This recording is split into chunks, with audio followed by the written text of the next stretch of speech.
మీకు బెస్ట్ కావాలా, మీకు శ్రేష్టమైనది, అతి విలువైనది కావాలా, దేవుడి పైన వదిలేయండి. అది దేవా నువ్వే చూస్ చేయ, నా కొరకు నువ్వే ఎంపిక చేయి.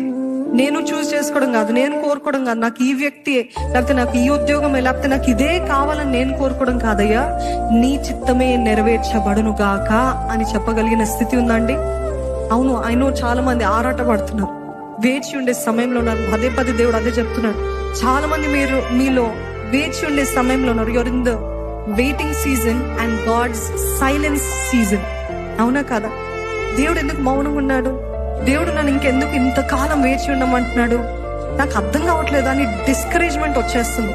అన్నిటికంటే కష్టమైనది ఏంటి తెలుసా అండి? దేవుడు మౌనంగా ఉన్నప్పుడు ఆయన పైన ఆధారపడి ఉండటము కష్టము. నమ్ముతున్నారా? ఆన్సర్ రావట్లేదు, ఎటువంటిది ఏ సమాధానము రావట్లేదు, ఏమీ స్పష్టంగా కనపడట్లేదు. కానీ నన్ను